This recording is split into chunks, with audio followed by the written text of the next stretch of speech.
Thank you, Matt, and welcome to everyone.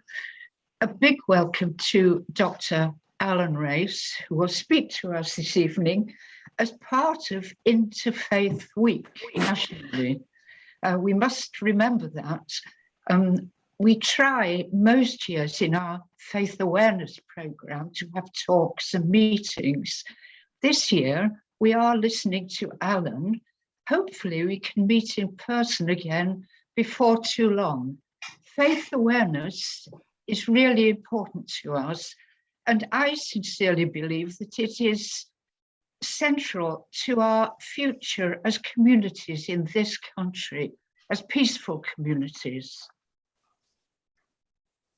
Alan is a very, shall I say, long-standing rather than old friend, a very long-standing friend of myself, and of Christians Aware as well. I've known him for many years, and he's been committed with a passion to interfaith understanding, dialogue, and work, I think for all his working life, really. Alan is an Anglican priest, and part of his working life has been in parish ministry. The other part has been in educational work, as a lecturer, professor, teacher of theology, interfaith theology, traveling around the world when the situation allows in normal times, and doing so many things. I can't read out all the books because there are too many. Okay, coming out. But one book I would like to mention, an important book, is Christians and Religious Pluralism, which I think was one of Alan's first books, which made him well known around the world, really. The latest book was published this year, that's this one, My Interfaith Journey, My Journey as a Religious Pluralist. That's the new book published this year. So hopefully I'll put a review in the magazine and people may decide to buy that one. Alan is chair of World Congress of Faiths, and I think I'm right in saying that this is one of the oldest interfaith organizations in the whole world. Really important for all of us. So welcome, Alan, and thank you. Okay, thank you very much, Barbara, for that very kind and generous introduction. Yes, we have known one another for a long time, and it's always lovely to see you again. It's also good for me to have a marketing manager like you, so thank you for showing the book. It's £10, cheap at half the price. You have to get in touch with me. And thank you to Christians Aware for this opportunity to talk with you during Interfaith Week. Speaking to a virtual audience is not the easiest of assignments, I don't think, but I'll do my best. My title's a bit long-winded, Momentum for Change in the Christian Understanding of Its Place in a World of Many Religions. A bit long-winded, but my hope is to show how the Christian reflection on the plurality of religions and religious belonging in the world can be approached as much from considering our experience of that plurality as it is from thinking about it sort of top down, as it were, using just theological principles only. I've got I think I've arranged about half an hour for the input and for you, so here goes. I'm going to start by just mentioning, the end of 2 world wars in the 20th century, where I think it was fair to say that, we had a dream of a reconciled world following those wars. But that dream, I think, has been in retreat, or at least it's stalled quite seriously for some time. Everywhere has witnessed a turning in or a turning away from cooperation and the recognition that we survive or perish together. You know, we've got the politics of making ourselves great again, whether that's nation, culture, religion, or simply, you know, my group over against other groups. It's as though the world is one great clashing arena of competitiveness. We've got the fear of immigrants watering down our identity. We've got unprecedented destruction of the natural world taking place. There's the expansion of nuclear arsenals in spite of former agreements, international agreements, to limit weapons of mass destruction. There's culture wars on sexuality and gender, on empire and colonialism and statues, on vaccines. There's the use of religion for divisive ends, and especially the ends against the other, so-called, manifesting in, say, Islamophobia or anti-Semitism, or simply being against the others who are different. And over the whole lot, of course, the climate emergency. We could be forgiven for thinking that things are fairly bleak in the big picture. But in the midst of bleakness, there's always signs of hope. At least we hope so. You might say that hope actually comes into its own at precisely these times. At local levels, people reach out to one another in defiance of bleakness, in a million small acts of kindness. But something more than small acts of kindness are going to be needed in the face of that whole climate change future that's with us already. Here's one actually science commentator writing about some of this. It's a little bit long, but I think it's good. Very recent article. A resilient society is one in which people have their basic needs met, including universal access to healthcare and shelter and nutrition, so they can cope with the climate challenges we know are coming. We must create societies that are confident and flourishing, so they're not threatened by disaster and migration, but are resilient and welcoming. That means ensuring people don't feel disenfranchised, but included. Then she continues, love is itself an evolved human survival adaptation. We see evidence of compassion in our ancestors, dating back hundreds of thousands of years, including in their care for disabled people. Love and empathy are what enable us to cooperate with complete strangers and create the social networks on which we all depend. These intergenerational systems through which we also transmit our technical knowledge are the scaffolding around which we weave our system of care and support for each other. Social resilience involves creating stronger communities that care for one another in times of disaster. But this is no substitute for responsible governance.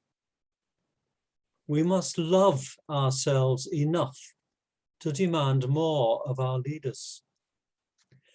This climate challenge demands a strong, responsive societal adaptation, which needs leadership and vision to build. As humanity faces its biggest challenge, we need to adapt our societies by retrieving love for one another. That is the very basis of our humanity. Well, a little bit long, as I said, but for me, that's an amazing statement of hope. It comes not from a politician or theologian, but from a scientist, an evolutionary anthropologist. Love is not only a survival mechanism, and it's not simply warm feelings, but it's also a drive towards demanding more from our leaders. It's the energy that awakens us out of shyness. the very basis of our humanity, she says. And this, as I say, from a humanitarian evolutionary scientist. It could have come straight from St. Paul's 1 Corinthians 13. We have faith, hope, and love, but the greatest is love. It could also have come from the Buddhist contribution to the inaugural event of the World Congress of Faiths, which Barbara mentioned I'm part of, and that was in 1936, coming from Sri Lanka, then Ceylon, of course, and the University College of the capital, Colombo. He is a professor of Buddhism. This, then, he said, is the task of religion, the organization of love, of spiritual, not institutional religion, consciously experienced and realistically expressed. And religion can do it because its roots go down deep and wide to the deepest and innermost recesses of human nature, into humanity itself. This movement for the organization of love, if it is to succeed, must have its roots in the spiritual oneness of humanity. Sentiments such as that last one, the spiritual oneness of humanity, organized around love, does not sit easily with a fragmented world. But it's difficult to see how we can do without it. And now we have it backed up by that earlier citation by evolutionary science. It is a word of hope for bleak times. Another sign of hope, this time proposed from a religious context, has been that of dialogue. We hear much about dialogue, of course, and it can mean many different things, from simple conversation about things of interests, about points of learning, perceptions that complement one's own, and so on, to practical collaboration. That too is a kind of dialogue on matters affecting all of us. So in these ways, dialogue becomes a vehicle for change, a momentum for getting us out of our religious silos. Perhaps one of the greatest, interestingly, champions of dialogue today is Pope Francis. So here's a little citation from him, meeting leaders from various fields in Brazil, that's just a few years ago. When leaders in various fields ask me for advice, he says, my response is always the same: dialogue, dialogue, dialogue. The only way for individuals, families, and societies to grow, the only way for the life of peoples to progress, is via the culture of dialogue, a culture in which all have something good to give and all can receive something good in return. Today, we either take the risk of dialogue, we risk the culture of encounter, or we all fail. This is the path that will bear fruit. Now, think on this. That's not been a papal view for most of Catholic history. It represents a 100-degree turnaround and has some far-reaching implications, I think. I'll come back to them.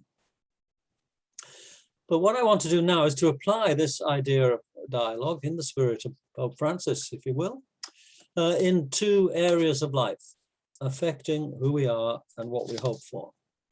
And these two areas are peace and ecology. So first, peace. The seminal contribution to linking peace with dialogue, of course, was Hans Kung's work to establish a global ethic. He called it a global ethos. Ethic's not really the best translation for his German, but it's more an ethos because it's more dynamic and flexible. First launched at the Parliament of Religions in 1993 in Chicago. It's got familiar words, actually quoted less now than just, say, a decade or so ago, but still very pertinent.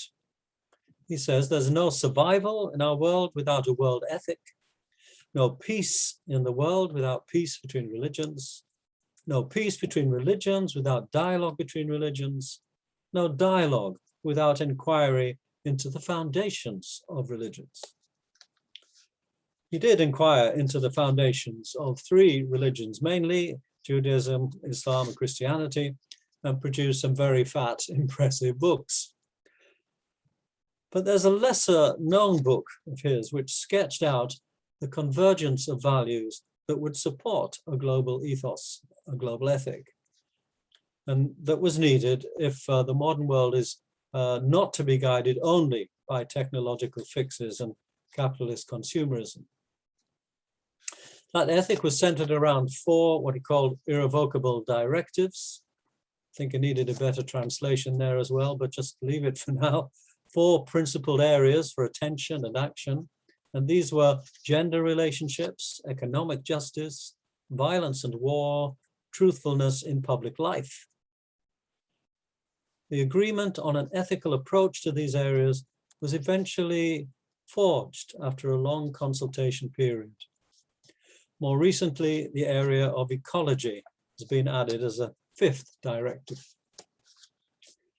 Now, much good has been inspired through this work of shared values between religions, and convergence has been forthcoming through the dialogue process. You know, we might all agree that in relation to peace, the Churchillian recommendation, that George Orr is better than war, is always worth supporting. But in addition to ethics in dialogue, I think there's also a theological angle or a theological question at play. I explain what I mean from a longish quotation from Sir Isaiah Berlin, the Latvian-born philosopher, political commentator, all-round commentator, really, Jewish humanitarian. Here it goes, my quotation. Few things have done more harm than the belief on the part of individuals and groups, or tribes, or states, or nations, or churches, that he or she or they are in sole possession of the truth. It is a terrible and dangerous arrogance to believe that you alone are right, have a magical eye which sees the truth, and that others cannot be right if they disagree. This makes one certain that there is one goal, and that it's worth any amount of suffering, particularly on the part of other people, if only the goal is attained. Through an ocean of blood to the kingdom of love, said Robespierre. And then Berlin adds, and Hitler and Lenin and Stalin, and I dare say leaders in the religious wars of Catholic versus Muslims or Catholics and Protestants. They all sincerely believe this, the belief that there is one and only one true answer to the central questions which have agonized humankind, and that one has it oneself, or one's leader has it. But it's been responsible for the oceans of blood. But no kingdom of love sprang from it, or could. Well, that's a pretty sobering paragraph there. There we have it. Isaiah Berlin makes the connection between the ethical aspiration for peace with a role for religion. But the problem has often been that religion's exclusivism, my religion has the sole truth, gets in the way. More than that, it forms a substantial blockage. Hans Kung was correct. There can't be peace in the world without peace between religions, and no peace between religions without dialogue between religions. It's a simple and clear mantra, hard to put into practice though. What Isaiah Berlin makes clear is that the peace and the dialogue will not succeed without the recognition that the religious yearn to be heard as religions know themselves. Dialogue is intended to clear away stereotypes about religion. We know what they are, all Muslims support terrorists, Hindu believes in billions of gods, and so on. Then dialogue asks us to collaborate on practical tasks. such as promoting a cohesive society. But underneath both of those good endeavors is the theological issue of whether we really trust the others. In this respect, my own teacher, well known for his pluralist views, John Hick, wanted to add a further sentence to Hans Kuhn's mantra. So he wrote, "There will be no true peace among the world religions without the recognition by each that the others are different, but equally valid responses to the ultimate reality we call God." And there's the theological sticking point. My reason for citing it is to say that within the religious dialogue about peace, there is the momentum towards pluralism as a significant further step in the recognition of the authenticity of the dialogue partner, a further step that's needed. There is momentum for change through the global ethic, and it manifests itself in the dialogue for peace. But the momentum for change points to a pluralist future if the peace is to succeed. A pluralist future built on the acceptance of different visions of what reality is believed to be ultimately. So here's my train of thought on this one. A reconciled world requires a reconciling ethos.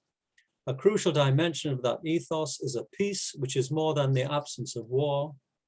Peace, in turn, requires the religions to become peaceful towards each other. That happens through dialogue, and dialogue will work best if the religions acknowledge the authentic vision of the others, both as part of the human family and as necessary for a more complete picture of what we call God. So that's peace. I turn now to my other issue, which is ecology/climate. As I said earlier, arguably it's the most, well, it is the overarching critical issue of our time. It's about survival. At least that's been the framing of things, particularly the climate agonizing at COP26, survival. The climate's now overtaken the previous issue, maybe overtaken the peace issue, because survival is a bit more than peace, it seems. In terms of weapons, we're still at the nuclear brink, even more so, but the climate emergency is the new threatening apocalypse at the forefront of our concerns. Well, I don't know about you, but I followed a lot of the COP daily news quite closely. And I found myself veering, not for my health really, between despair and bits of hope. As Christians and as others, we're not supposed to be overtaken by despair, but neither is hope easy to come by. So how does the religious response to the issue of the climate and ecology function as a pointer to the pluralism which I'm arguing for? Let me begin by saying that the interfaith presence at COP was significant. The first march on day one was an interfaith event.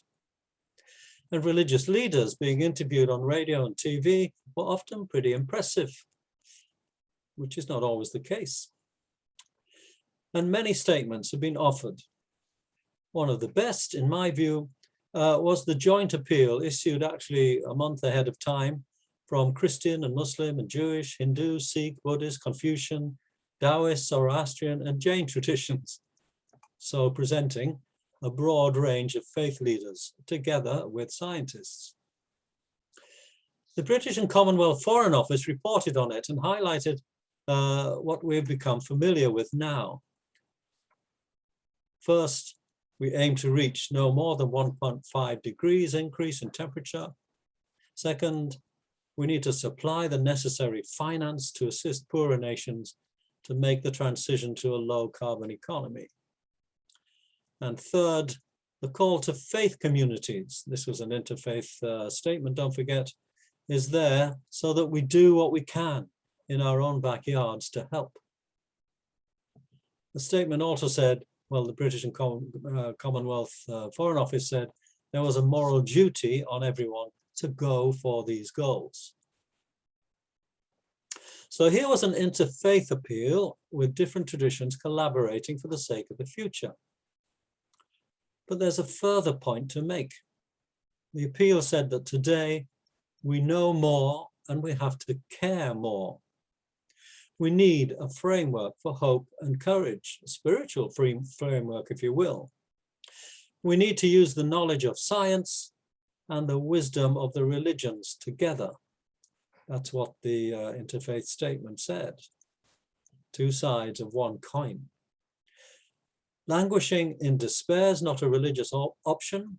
Our hope, they said, is to grasp the present time as a time of grace. We need prophetic vision, a creative, respectful, and courageous action for the sake of the earth, our common home.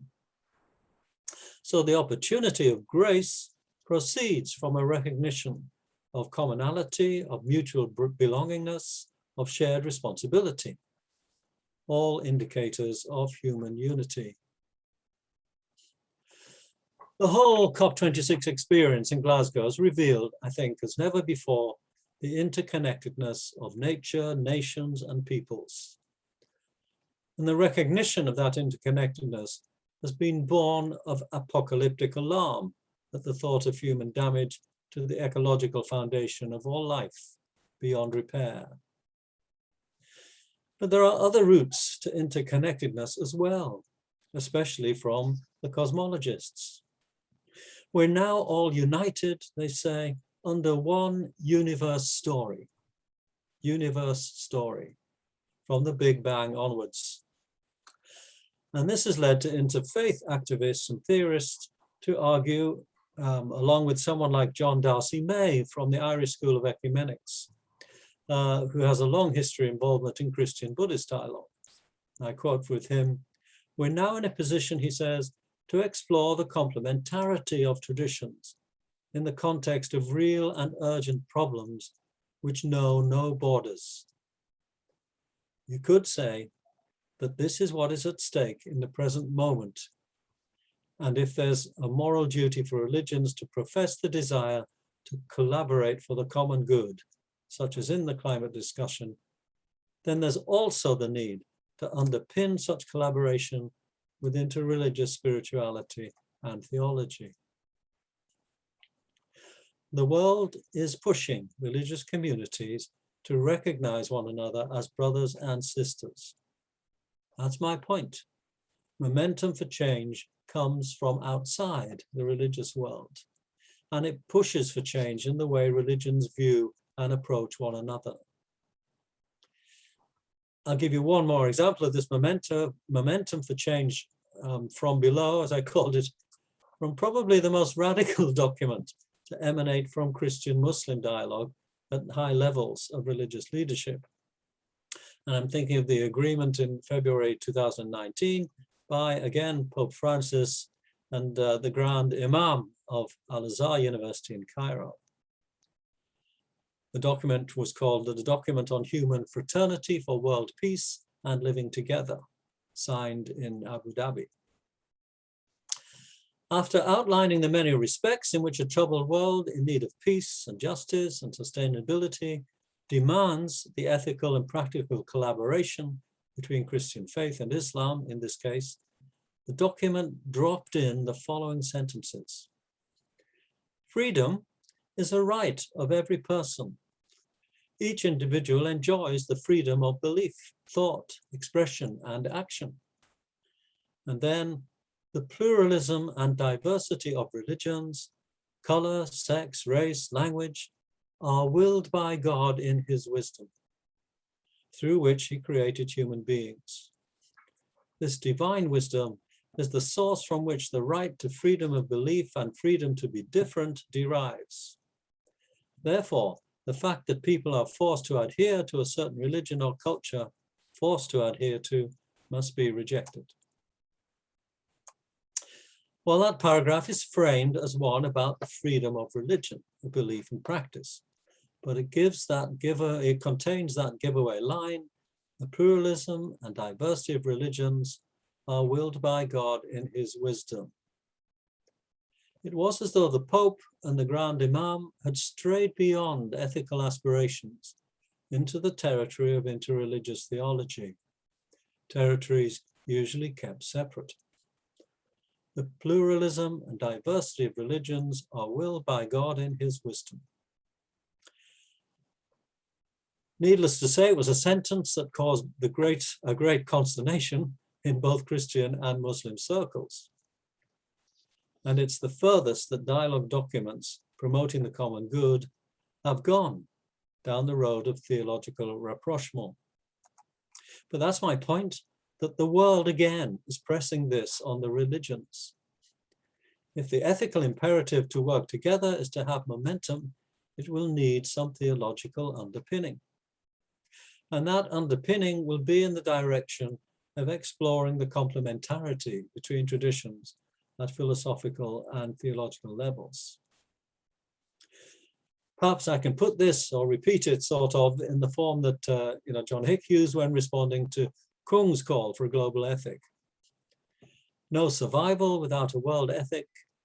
No ecological sustainable future without sustainability between religions. No sustainability between religions without dialogue between religions. And we now add, no true sustainability among the world religions without the recognition by each that the others are complementary, valid responses to the ultimate reality we call God. I once argued that the values come spiritual dimension of the climate and ecological emergency we now face requires complementarity between what I called contemplative vision and prophetic awareness. Contemplative vision, it could be said, is best championed by the Buddhist perception of the interconnectedness of the whole of reality. And a prophetic awareness comes from the Jewish, Muslim, and Christian insight into the championing of justice at the heart of historical change. This complementarity through dialogue could be a powerful witness for a world in need of an ethic for global healing. So let me come to a concluding thought. I'm suggesting that the calls for collaboration and dialogue about practical needs in the world, my two examples revolved around peace and ecology/climate, they make a strong claim on our interest and energy. The world needs peace. The world needs action on climate. Greta Thunberg's mantra, blah, blah, blah, is classically prophetic. I'm also wanting to suggest that these kinds of calls conceal a hidden message for the theological world, that without some adjustment in how we approach, think about, theologize about other traditions, without that, there'll always be a seed of doubt about how deep our respect for the others really runs. And when there's that doubt, kind of leftover suspicion, if you will, it places in jeopardy the much needed collaboration that we have to strive for. So my argument is that without the shift towards some kind of recognition of authenticity at the theological level, the leftover suspicions don't go away. And the difficulty raises its head in many places. Viktor Orban, Prime Minister of Hungary, for example, makes no secret he wants Hungary to be a Christian-only country. The same is true for the large percentage of Americans, for not the large, but a large percentage. There was a recent report that the former US President Donald Trump's national security advisor, Michael Flynn, had once said, or had said very recently, if we're going to have one nation under God, which we must, we have to have one religion. That was just a week ago to rally in Texas or Reawaken America. Christian-themed speaking tour backed by the Christian news network, America Faith. One nation under God and one religion under God. One newspaper report said that this view represents about 35% of all Americans. Now, this is from a country proud of its secular division between church and nation. The remarks caused instant outrage, of course. understandably, from the Jewish community. And my point is that what feeds into this view is the leftover exclusivism in Christian reflection about its place in a world of religious diversity. And without dealing with that exclusivism, the calls for practical collaboration for a better world remain in jeopardy. So I finished with a citation from a writer really of a previous generation, I think, engaged with the Christian discussion on the meaning of democratic values. I'm going to cite the South African professor, John de Gruchy, who spent much of his Christian witness resisting apartheid. And he wrote in 1995, instead of religious pluralism being a problem for the building of common democratic values, it could become a source for the renewal of the democratic vision, as well as for human survival and world peace. For religious pluralism as a reality on the ground to become a source for the renewal of democratic vision, it will need some better imaginative theological underpinning than religious institutions, academic and ecclesiastical, so far have been prepared to argue for. I suggest. Thank you. You always claim the power as the final speaker. I think I'm asked to give thanks to Alan. Alan, it was a great presentation of a moment of a change in the Christian understanding of its place in a world of many religions. This evening, a presentation has really stimulated our mind, which has resulted in asking questions and has space for discussion, which is fascinating, and also lots of food for thoughts as we leave for more reflection and contemplation on this topic over the Interfaith Week, which finishes on Sunday.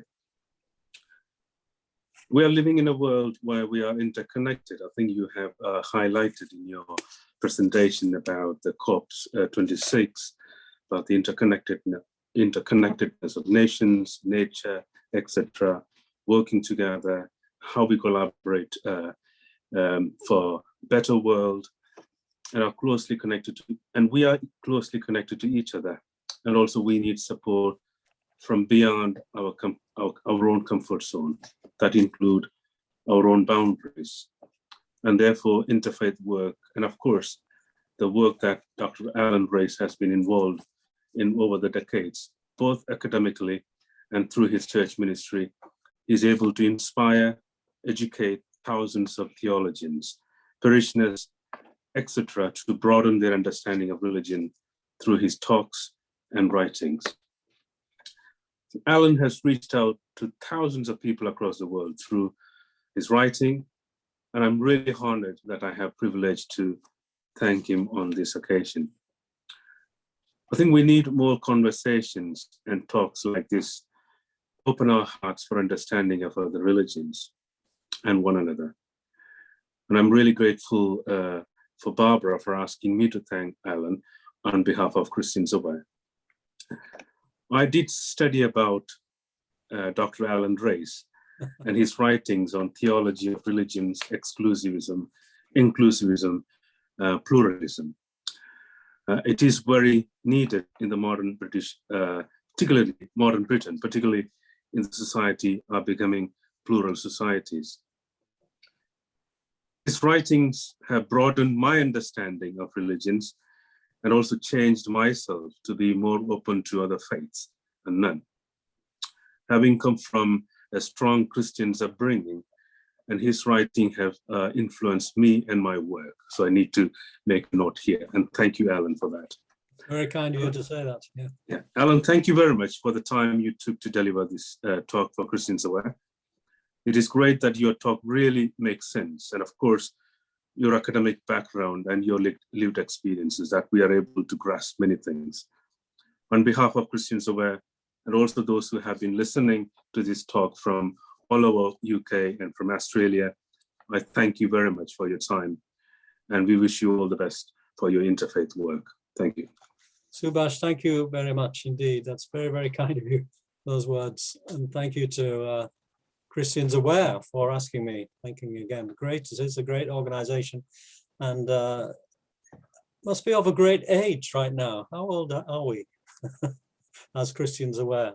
We need to ask Barbara that. She'll be the one to give us the information.